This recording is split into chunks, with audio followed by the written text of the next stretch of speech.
Good day. Welcome to the Timeout podcast, where you're sure to have a blast. I'm your host, Dr. De Niro. It's my co-host, Fell in Love. What's good, Fell in Love? Having a great day, brother. Ready to talk sports. Today, we're going to talk about Anthony Joshua knocking out Francis Ngannou and a really exciting knockout. We'll talk about the NBA and the MVP talk. We have a big Mike Tyson and Jake Paul fight. And there's a big card on the UFC 299 card tonight. And we'll talk a little more. So, for those of you who like to follow along, today's episode's titled Podcast or Timeout Podcast, Episode 3. You can find the show notes, links, and additional resources related to this episode in the comments. So please do not forget to smash those like and subscribe buttons and let us know how we're doing. We appreciate the love and we fully intend to reciprocate that. Now that we have set the stage, let's dive into the topic of the day. Today, starting off, let's talk about 2024 NCAA men's basketball conference tournaments are starting up. Last night, one of the better college basketball games that I've seen this season, the Dayton Flyers played a tough VCU team, beat them in overtime. And as I watched the game, I started seeing some hard fouls and players diving after loose balls. And that just got me super excited for competitive basketball. On a recent episode of our podcast, of the Timeout Podcast, I couldn't think of Kemba Walker's name, but I'll never forget the run that him and that 2011 UConn team went on, where they won the Big East tournament with 5 wins in 5 calendar days. This is absolutely the most exciting time in college basketball. Not every team is going to make the NCAA March Madness tournament. However, the teams that have had a below average regular season need to win their conference tournaments in order to qualify for the March Madness tournament so they can earn a chance to become the 2024 NCAA Division I men's college basketball champions. There is an NIT tournament. That's why I say that. You can't be the 2024 NCAA Division I men's college basketball champions from the NIT tournament. So as of right now, Purdue is considered by most to be the top overall seed. According to ESPN.com, Providence is currently considered the last team out, and Virginia currently stands as the last team in. ESPN.com is also Colorado State, TCU, Mississippi State, and Seton Hall as the last 4 byes. They list Villanova, New Mexico, St. John's, and Virginia as the last 4 in. While they do list Wake Forest, Pitt, Drake, and Penny Hardaway-led Memphis Tigers as the next 4 out. And finally, they have Providence, Colorado, Iowa, and Utah as the first 4 out. So that should cover kind of what you need to know. What do you got going on with men's basketball? Yeah, man. I'm a spectator in men's basketball. You dove into kind of how the shakeout is with the tournament and the bracket and whatnot. Man, I'm a day by day watch the games kind of guy, man. So I was watching a little bit of basketball last night, man. Just from Northeast Ohio, I was watching Kent State versus Toledo. I got to catch the first half of that. Seemed to be pretty close in the beginning. I think Toledo ran away with it in the end. I think the winner of that is going to make the tournament. But today we got some bangers, man. I was seeing that we got Kentucky versus Tennessee for SEC conference championship. So that game will be competitive. Both of those teams are ranked in the top 25. Kentucky usually puts together a really good program. John Calipari's legendary in the college circuit. Then we have Duke versus North Carolina. What a classic rivalry we have there. That should be very interesting there in the ACC. North Carolina is ranked 7th. Duke is ranked 9th. Little crosstown rivalry, man, goes back a long time. So definitely you'll be tuning into that one. And then also it seems we have Kansas. Kansas is matching up today in a big game for the Big 12. Obviously, Kansas is a storied basketball program in college basketball. So I'm sure they have playoff implications tournament implications for this conference championship as far as the seeding goes. Man, all around, man, it's a great time for college basketball as we approach March Madness. I'm sure that the bracketology will become a hot topic around the world, and everyone will be getting involved with putting those brackets in, and so will we. So here on the Timeout Podcast, make sure that you like and subscribe so you can see the latest in the Timeout Podcast bracketology, and we'll keep tracking that as the tournament goes on, man. So if you guys want the latest and greatest in college basketball, you know what to do. Hit that like and subscribe button. So moving on, we got some heavyweight basketball games today in college basketball. Heavyweight fight yesterday. We had Francis Ngannou versus Anthony Joshua for heavyweight, 10-round fight put on in Saudi Arabia.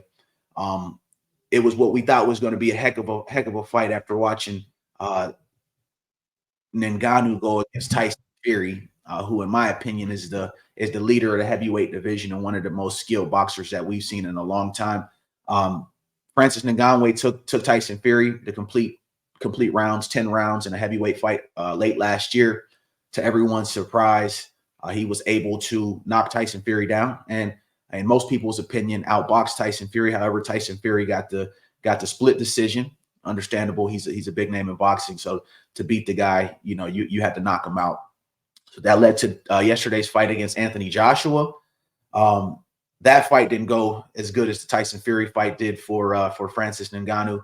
In fact, Francis Ngannou actually took a second round knockout after being knocked down once in the first round and twice in the second round.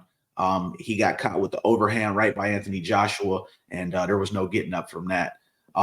Big ups to Francis Ngannou for taking the fight. I mean, he's fought two of the top heavyweights in his first two fights as a professional boxer after coming over from the MMA world. So definitely not career-ending knockout. Definitely has a lot of fights left in him. I'm hoping because for his size and his strength and coming from the UFC, I think he took a lot of people by surprise with his skill set and his boxing ability. Of course, he has power. He's known for his knockouts in the UFC. But I'll tell you what, man, Anthony Joshua switching over to Ben Davison for his trainer might have been a difference maker. I finally feel like Anthony Joshua technically is living up to the hype he had coming out of the amateurs and into the heavyweight division after upsetting Klitschko early in his career. He kind of got stiff and really wasn't, technically sound or showing his skill set. So he seems to have leaned out a little bit. He's putting his punches together a lot better. His footwork seems to be a lot better. And, he's looking technically sound and fundamentally sound. So hopefully he stays with Ben Davison, and hopefully we get the Anthony Joshua versus Tyson Fury clash that we've been hoping for in the near future. Did you get a chance to watch the fight, Fell in Love? Saw the highlights, and that's all you needed to see. And you know that. All you need to see was 3 punches. How many more were thrown? This would be my question. I would say probably not a ton more. But I've heard Ngannou's name because of the Fury fight, so I think that, Anthony Joshua knew that he was going to be able to, make a little bit of money off of the name. I didn't think that the fight sized up really well at all. I think that it was kind of unfortunately shows the lack of parity in boxing. Anthony Joshua is the former 2-time unified WBO and IBF and WBA heavyweight champion. Joshua first held the titles from March 2018 to July 2019, and later reclaimed the 3 belts with a unanimous decision win over Ruiz in December of 2019. This fight, he didn't need to see any judges to decide.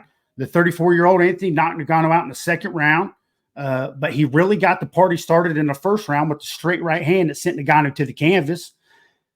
The crazy part about it is that Ngannou was kind of known in the UFC as having an iron chin. But then in the second round, Joshua hit Ngannou with a right hook on a counter punch and helped Ngannou to the canvas with another solid left at the end of his counter combination. And the ref ended up letting Ngannou continue there. But Johnson only needed one more punch to buckle Ngannou's legs and sent fans in Saudi Arabia to their feet with a prime Mike Tyson-esque knockout. And in my opinion, this is kind of what boxing has been missing since Mike Tyson ruled the ring in the late 80s, early 90s. Skilled heavyweight boxers, which is Anthony Joshua. I can't say Ngannou's there, but Anthony Joshua, skilled heavyweight boxers that know how to end a fight with a knockout. Boxing purists love defensive fighters like Floyd Mayweather, but the average sports fan just doesn't appreciate technical boxing. That's the truth. The average sports fan wants to see people get knocked out, right? And that's exactly what happened with 31 seconds left in the second round of this fight we're talking about now. Joshua looked like a beast. He looked like a dog. He looked like a problem in the ring. I'm excited for him to fight again. Yeah, man, it'll be interesting. Joshua looked dominant against Francis Ngannou. Again, we've seen Joshua his last 2 fights go up against Usyk, so I'm not gonna classify him as the leader of the pack just yet. But I like what I've seen as far as the changes go. He has seemed to have fixed some of his issues working with Derek James out here in Dallas. He also worked with Ben Davison for this fight, and Robert Garcia prior to Derek James. So, Joshua is definitely on his way to his prime, I think. And I think we have a lot to look forward to. And the heavyweight division is finally coming back with some solid talent. So we'll keep an eye on the heavyweight division. Tyson Fury and Alexander Usyk are set to fight in the next couple months. And I think the winner of that will definitely be facing Anthony Joshua for a massive payday. So shifting gears from the fight game, we got boxing. And now we're going to shift over to big fights tonight with the UFC 299. UFC 299, Sugar Sean O'Malley versus Ecuadorian mixed martial artist Marlon Cheeto Vera. Brother, I can't wait for this fight tonight. There's something about a rematch fight that I love, but I can't wait to watch this fight, particularly because of the way that the first fight went between these two. In the first fight, won by Marlon Cheeto Vera, O'Malley lost feeling in his right foot after he was kicked in his perennial nerve. O'Malley continued to fight the fight on one foot, showing the toughness that we've all grown to appreciate in Sugar Sean O'Malley. But fighting on one foot just proved to be too much to overcome, and Vera eventually gave O'Malley the only blemish on his record. O'Malley stands by the fact that he is skill for skill a better fighter than Vera. But when listening to Vera, he says that O'Malley's just making excuses regarding the perennial nerve and that he, Vera, is the better fighter. When I watched the last fight between these two, O'Malley does piece Vera up a few times, even after the injury occurred. So O'Malley was landing punches while he was basically standing on one foot. The reason that O'Malley did end up on his back in that fight was because of the fact that when he tried to put weight on his right foot after he attacked, the right foot collapsed. So once Vera got on top of O'Malley, he landed a fury of elbows and hammer fists, and the ref ends up, pulling him off of him. So a reporter recently asked O'Malley, what do you give Cheeto credit for in the first fight? And O'Malley's response was, he made weight, showed up, kicked my nerve, did what he had to do. And that shit cracked me up.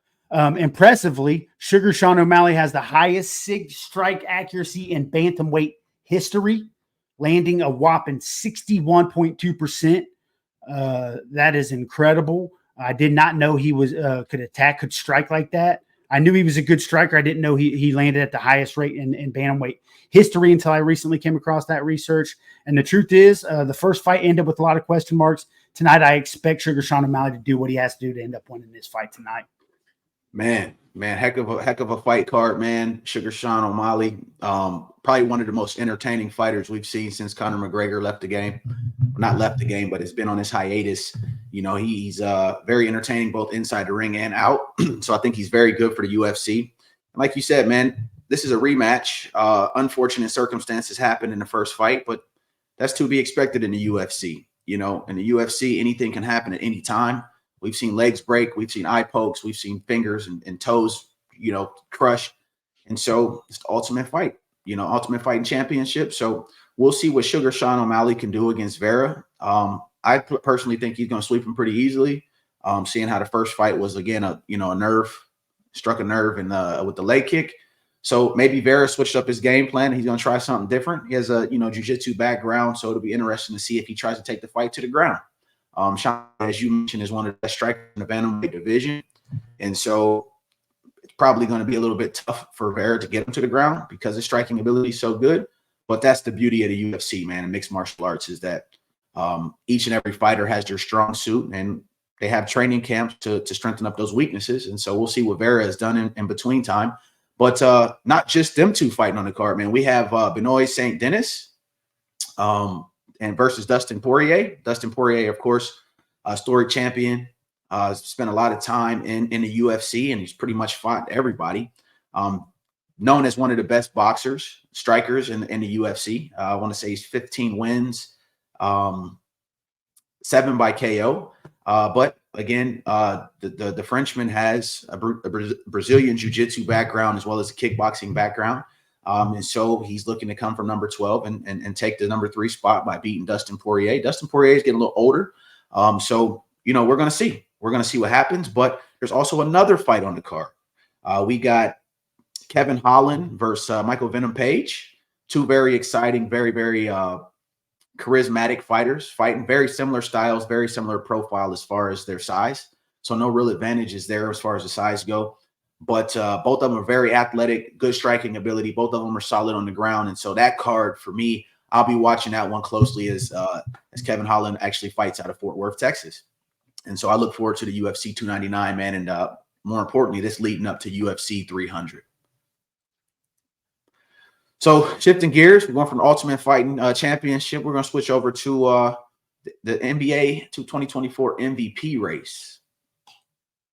All right, so basically, it's basically a three-man race at this point. I think Jason Tatum was in the mix at the number 4 spot, but didn't show up the last couple games against the Nuggets and I believe the Bucks. And so I think his MVP chances are going down at this point as we come to the tail end of the season. But right now, the race is led by Jokic, which rightfully so, I think it should be. Close second is Shai Gilgeous-Alexander, and then, of course, Giannis Antetokounmpo. He's in the mix as well. You know, Jokic's season stat line is 26 points, 12 rebounds, 9 assists, which is insane considering his size. But what he's showing time in and time out is that, hey, I'm a big guy, I'm on a very good team, but by scoring 26 points, giving you 12 rebounds and 9 points, you know, I would say he's probably the most complete player in the NBA right now. You know, a lot of people criticize his gameplay, say he's not the fastest guy, he's not the highest jumper, but he is highly efficient, and it's leading to wins, which is, in my opinion, is the most important stat in any sport. And so I think Jokic being the leader of the MVP race is right. Shai Gilgeous-Alexander, though, what a guy, man, coming onto the scene the last couple of years, but this year exploding. He's averaging 31 points, 5.6 rebounds, and 6.5 assists. The guy is killing it in Oklahoma City. They're number 2 in the West right now, which I believe you have to put some onus to. He's playing with a relatively young team, and he's leading that pack without any other superstars. So I do think he's a second. I wouldn't call it a close second, but depending on how these last 20 or so games wrap up, we could see Shai Gilgeous-Alexander start climbing towards the top. Followed up by Giannis Antetokounmpo. I think he's a distant third. His stat line is not that great this year, and they're struggling in the East. You know, they're having an up and down season in Milwaukee. And I think for you to be the MVP, I believe you need to be in the top tier of your conference, and you really need to have an impact on all games and not some. So to me, it's a little bit bigger than just the stats, but your overall impact on your team. What are your thoughts? Well, the NBA is loaded with talented players not named LeBron James, which might surprise some people who just have lost kind of touch with reality in the NBA. And even though LeBron is playing unbelievable basketball for a 21-year NBA veteran, his name is not likely to get called when the NBA announces this year's MVP. Last year, we saw Joel Embiid win the NBA MVP. But many people believe that the voters gave it to Embiid because they were sick of giving it to Nikola Jokic. Heard that sentiment echoed quite a bit amongst MVP voters on major networks. TNT, ESPN shared that same sentiment. So, in my personal opinion, Jokic is the most important player and the most valuable player. 2-time winner of the NBA MVP award, and the Nuggets won the NBA Finals last year, where he was the Finals MVP. Plays unselfish team basketball, can bully down low with anyone, has a good mid-range game, great court vision, plays really good team defense, and recently notched his 51st double-double of the season. Some of the names that are also in discussion for the MVP are the same names you mentioned. Jason Tatum, the Celtics, Giannis Antetokounmpo, whose Bucks have really started to find traction with Dame and Doc Rivers since the All-Star break, aside from the loss last night against the Los Angeles Lakers, which was a great win by the Lakers we can talk about later. But Giannis is a former 2-time MVP. He's always a legitimate contender. He has kind of taken a step back because he wants to hand the keys to Dame. So I think that's kind of why he hasn't really grabbed a hold of, that top spot this year. But you can't really leave Luka Doncic out of it either. He's 1 assist and 1 rebound per game, shy of averaging a triple-double. That's pretty crazy. So statistically, you could make a case. And then lastly, you have Shai Gilgeous-Alexander averaging 31.1 points per game, 5.6 rebounds, 6.5 assists per game. But like you said, he is leading an Oklahoma City Thunder team that's currently in first place now in the Western Conference. So Gilgeous-Alexander picked up his career high 46th game with 30 points or more. One more note real quick. He did that against the scrappy Portland team, but that leaves him only 1 game short of KD's franchise record for 30-point games in a season. That's what Shai Gilgeous-Alexander's doing in Oklahoma City. He's starting to touch KD numbers. So we got to give him a lot of respect. It's just, I think it's Jokic's to lose at this point. Hey, man. It's a changing of the guard, man. Old versus the new. We're seeing the torch be passed in NBA, whether we like it or not. The LeBron James, Kevin Durant, Steph Curry era is coming to a close, and there's a new slew of superstars that are starting to bud and starting to bust onto the scene, and so it's exciting to see.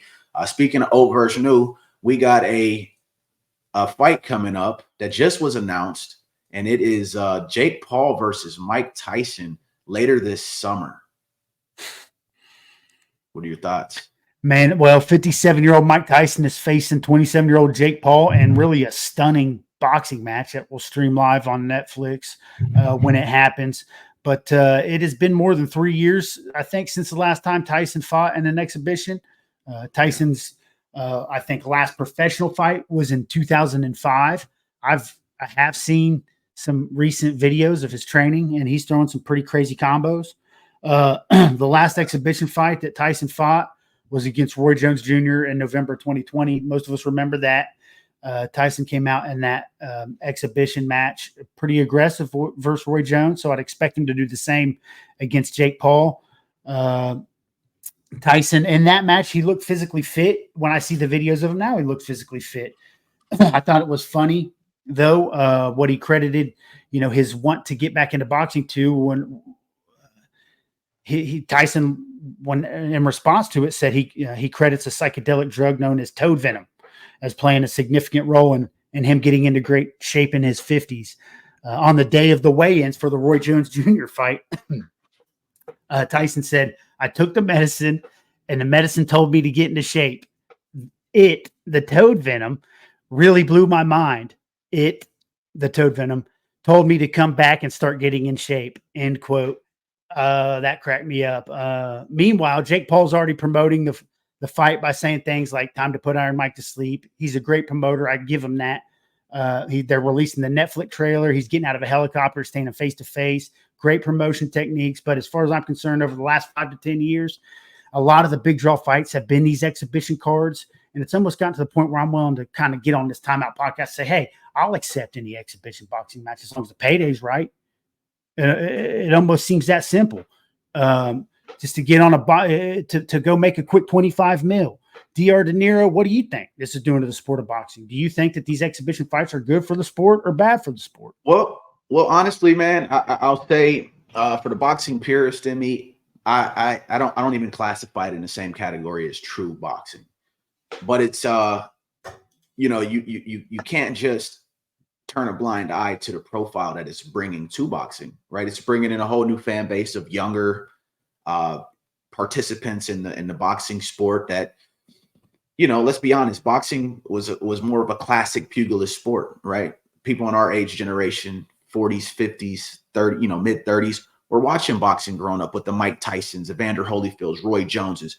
But as of late, since the UFC has emerged, we've seen the fight game be dispersed amongst two different fight groups.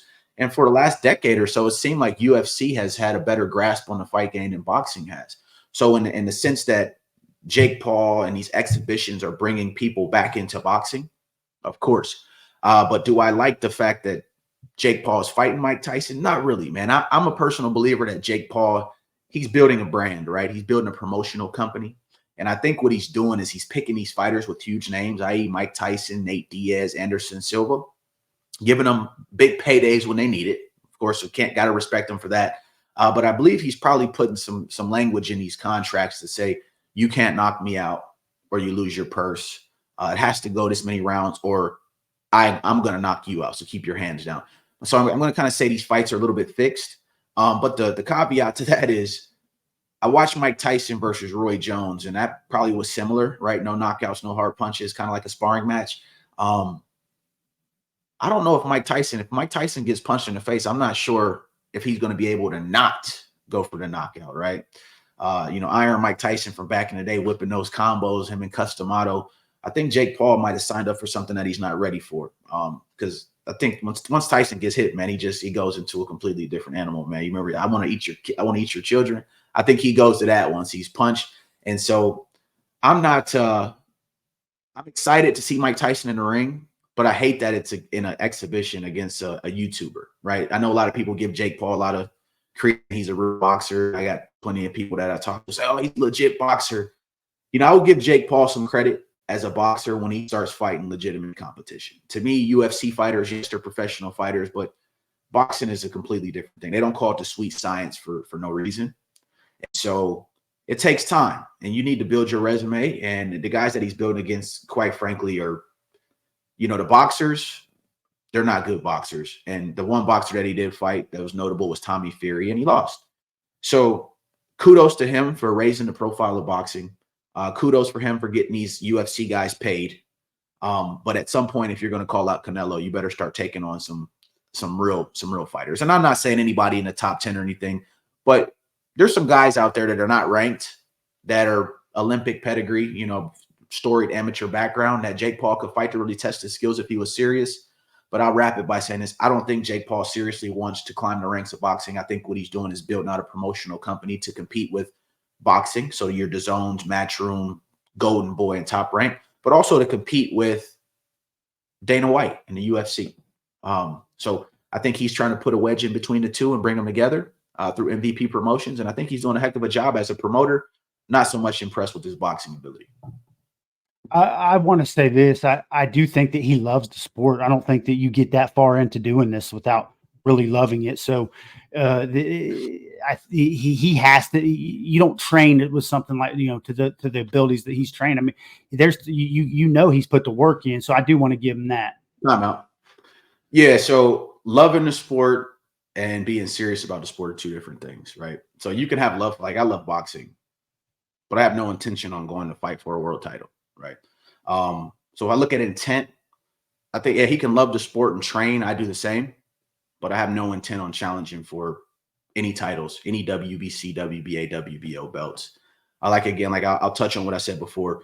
The guys that truly love it and intend to be boxers, they're going up in competition. And I'll bring up Lomachenko. People will say, oh, he's only had 8 fights. Well, Lomachenko was a 2-time unified champion at his 11th fight. So to me, if you're calling out Canelo, hey, man, let's start putting some legitimate boxers in front of you. I'm not saying any ranked guys. You don't have to go top 10 in your division. Get somebody that's 14 or 15, somebody that can truly test you, because you can't say you love the sport and you want to be a boxer and you're fighting these guys that, yeah, they're professional. Anybody can get a professional license. You just go register for one, right? That doesn't make these guys quality opponents. This last guy that he fought, he knocked a guy out in the second round, and he was trying to go further. This guy wanted to get paid, and you can tell it wasn't a legitimate opponent because, honestly, it wasn't the main event on the card. He was fighting under the main event on this card. So he promoted the fight, but not the main event. So that tells you everything you need to know about the opponent. Again, Jake Paul can love it. He can train for it, but I don't truly believe he intends to be a professional boxer and actually fight Canelo. He's promoting a company. Yeah, that's good stuff, man. That's good stuff. So shifting gears, man, we're wrapping this thing up. There's a lot going on in the sports world. We recently, me and you were talking earlier about 40 times, right, at the combine. Some of these guys running the 4.21, setting the record. The guy out of Texas. Well, man, there was some new guy, man. He ran at his pro day yesterday. He was blazing a 4.9. His name Who's is that? Cat Williams. Killer Cat Williams. Killer Cat. He's back at running 40s. He was running 40s, flying. Burned. What? They had to tell him, man, you got to slow down or you're going to burn up this turf. They got proof? What do you think? Yeah, man, they got the proof, man. It's out there on the World Wide Web. You know, Somebody I had a think quick Jamar gun, Chase. man. Somebody had a Yeah. quick gun. Somebody's quick on the trigger, bro. Hey, man, I had seen reports previously. He ran a 4.47. Somebody's Blazing quick fast. on the trigger, man.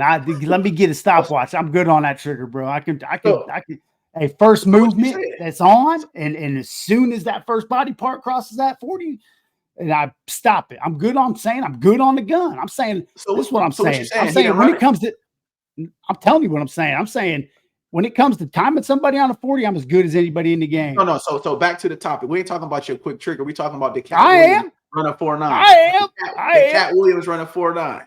No, no, that wasn't Cat You Williams. see, you seen it on the gun.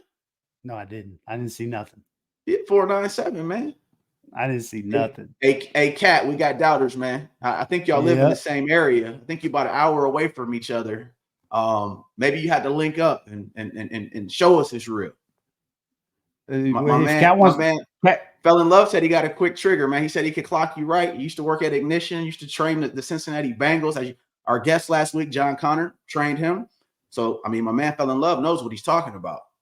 So, Cat Williams, if you're out there listening, hey man, we need official times, man.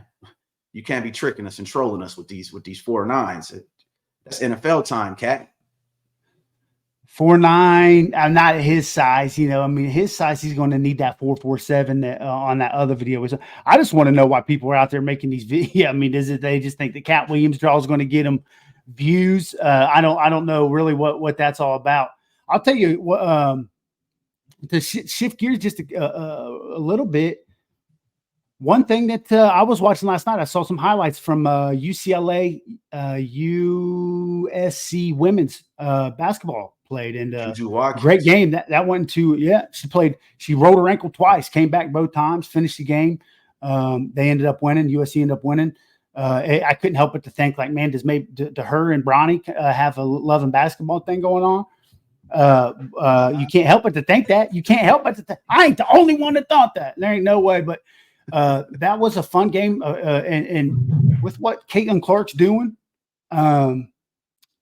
women's college basketball and Angel Reese too. I don't want to take anything away from LSU and what they've done.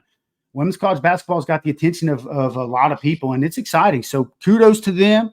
What they're doing, their tournament should be exciting as well. I want to. Absolutely. I'm tuned in. They got my attention. Yeah, I mean, USC or Iowa, man. Caitlin Clark, Juju Watkins can straight up ball. You know, I think obviously what Caitlin Clark has done in college basketball in the last year, phenomenal, man. We might not ever see that again, but I think Juju Watkins is coming. Shifting gears, Southern California, man. Did you watch the Lakers versus the Bucks last night without LeBron? Yeah, I watched I saw a lot of the fourth quarter, and I saw some key plays. I'll give a quick analysis because I know you really love the Lakers. But man, shoot, I thought it was D'Lo's coming out party. I think that I heard some post game analysis by AD where AD said, D'Lo came down, tried to airball three, which would have been one of the only threes that he missed in the game. And AD said, I told him on the court, that's a bad shot, D'Lo. And what AD was saying is we got that communication on the court now. What AD was saying was we've cut out all the BS and we're communicating with each other direct. You know what I'm saying? I don't have to, that's where our team's at. We've cleaned out all the messes and and now nobody's feelings are getting hurt because we know he knows how to take it. That's where they're at. That's a scary place for a team to be when egos are aside and teams are working on this, like that's other teams should take note to that presser because that was a big time win. Something happened there last night, and the Lakers are going to have some momentum going forward. Yeah, man, I completely agree. I don't think D'Lo necessarily was his coming out party, but he's been playing solid all season. I think he's averaging about 23 a game on like 8 assists. I hate to say it, man, because I'm definitely a LeBron fan, but it seems like we talked about earlier about how team ball, having a solid team, maybe not so many super teams, but actually well-rounded team is what's been winning in the NBA the last few years. And I think we're coming to an era where we're starting to see like you need players that don't have a problem facilitating. And I think it's understated how good of a facilitator D'Lo is. And I think we see that more so when LeBron's not in the game, because LeBron is ball dominant typically. But if you go back in the season when LeBron is injured, AD is injured, and D'Lo and Rui Hachimura are playing, we're seeing winning streaks. And it's because team ball is being played. I know Darvin Ham. I'm not a huge fan of Darvin Ham at this point. I just don't think that he's that he puts the right people in the game at the right time. And of course, I'm not an NBA coach, never have been, so I can't take any credit away from him. It's just my novice opinion, if you will. But I tell you what, man, D'Lo is shooting the three ball at 44, 45% this year. He's feeding the right players on the right plays. And I think if you want to win, you're going to have to keep D'Lo in. Very efficient, very good at driving, very, very good at finishing at the rim with the floaters, very good at getting the ball to the right person in the lane. And, if the Lakers are going to climb out of that play-in, they're going to have to think about telling LeBron, hey, you're going to have to play off ball, man. D'Lo's facilitating. He's getting AD to points. AD's been having a great season, phenomenal season, offensively and defensively. LeBron's having a good season. Rui Hachimura's having a good season. Reeves is playing very good as well. And so I'd like to see that lineup similar to what it was last night if the Lakers are going to have success and get out of that play-in tournament. Me personally, I don't want to see him in the play-in again. And I think if they don't want to be in the play-in, they're going to have to figure out LeBron's role on the team. Obviously, he's LeBron James, so he's not going to not play. But he may have to let someone play point guard. And I think we've seen a success in Cleveland with Kyrie. LeBron playing off ball with Kyrie. I think we've seen that, and it worked. So I think we'll need to see that again. But phenomenal game last night with D'Lo, man. Kind of took over the game. I think he ended with 44 points, 10 assists, a couple rebounds. I think he hit 9 threes. So beautiful finish by D'Lo, man. Hopefully they can keep it going, but we'll see. Well, that's kind of what I mean by his coming out part. I feel like I think even with what AD was saying is like, I think if I'm reading into that, and sometimes I overanalyze, but he's saying, D'Lo, the way D'Lo handled the fact I said that's a bad shot, the way he handled that, came back, hit that floater, like the way he was shaking hands after that floater, like I think the team accepted him as a leader. I think the leadership qualities have been what, kind of have plagued D'Lo through his career, that the leak, that he was accused of for the first go around. And then he just, that's always kind of seemed to be what his knock is, when you think of like most point guards that have really been good, like Steph, Chris Paul, you even go back to like John Stockton, you kind of think of like the team leader pointing, and D'Lo, I think people kind of labeled as selfish. And I think that, the Lakers realized last night, I think they've known it, but last night, like, we're not playing selfish ball. He's not selfish. This is, and I think that they realized moving forward, he might, he's going to have to be a premier guy in this offense. I think that was for certain. So I think cool. I think LeBron knows that. I think LeBron knows that is my point. I think he knows that. I think he'll accept it too. In my opinion. Well, if they want to win, he's going to have to. And that's the bottom line. Because when he doesn't, they lose. And when he does, they win. So simply put, hey, man, let the guy do what he does. Play point guard.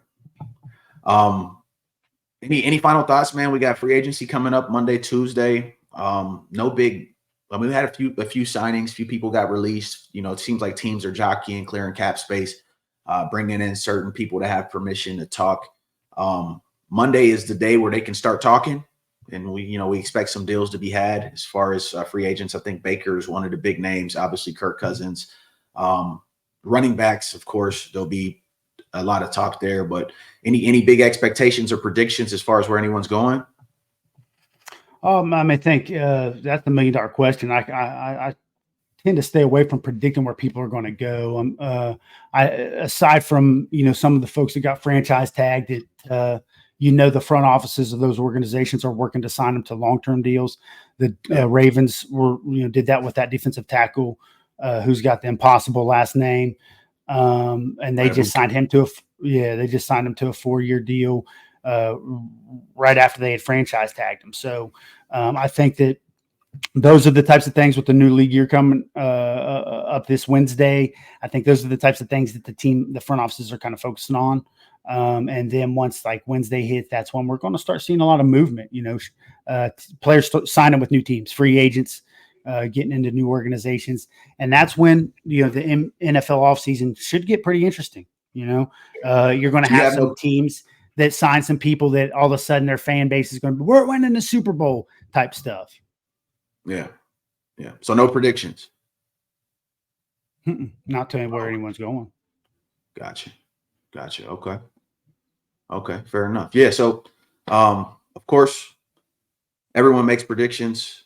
Las Vegas is built off of those, and that's huge. And so it's been driving the headlines for the last month. So it's an interesting time, and we'll see what happens. Of course, everyone's going to say their team is going to the Super Bowl. That's the fun in football. But a lot of good talent out there, offense and defense. Some players are linked to contenders. Some players are linked to go to places that probably won't really make a difference. But we'll see. Yeah, it'll be fun, man. It's always fun. And I'm sure the players have a newfound energy when they move too. Sometimes that can probably be exciting for a locker room and a player to have a new opportunity to excel somewhere else. But there's a lot of times too in NFL free agency where a player signs this big contract, and then it's kind of the last you kind of hear of him being an all-pro. So those types of things happen too, and it's fun to kind of watch like what teams let go of their players at the right times. Also, and pay attention to kind of because you can see what organizations are really got the good general managers that are really moving really well. So those are all those aspects, not just who signed them, but just the aspects of okay, what organizations have good front offices. Yeah. Yep. That's simply how it goes, man. I always say fit and finance drives free agency. You got a really good player, goes to a really bad situation and it not pan out. But it's we'll talk about it after free agency, man. We won't make any predictions. This was a great episode, brother. I'm so grateful, so thankful. Praise God that just for another beautiful day, another beautiful opportunity to come on here and talk sports. Don't forget, please smash the like button, subscribe, help us propel this thing forward. We're just, like I said, trying to reciprocate the love that you give us. Allow us to do so by tuning in, subscribing, leave us some comments. Tell us what you want to hear. Tell us what you want us to talk about, and we'd love to make that happen. 100%. Hey, thanks everybody. Heck of a weekend. We got a lot of sports, as we talked about earlier. We got some college basketball. We got UFC 299. We'll hit a rumor mill fired up with the NFL, and there's also some NBA on. So hopefully you have a good, relaxing weekend. Thanks for taking the time out to join us today. And until next time, peace.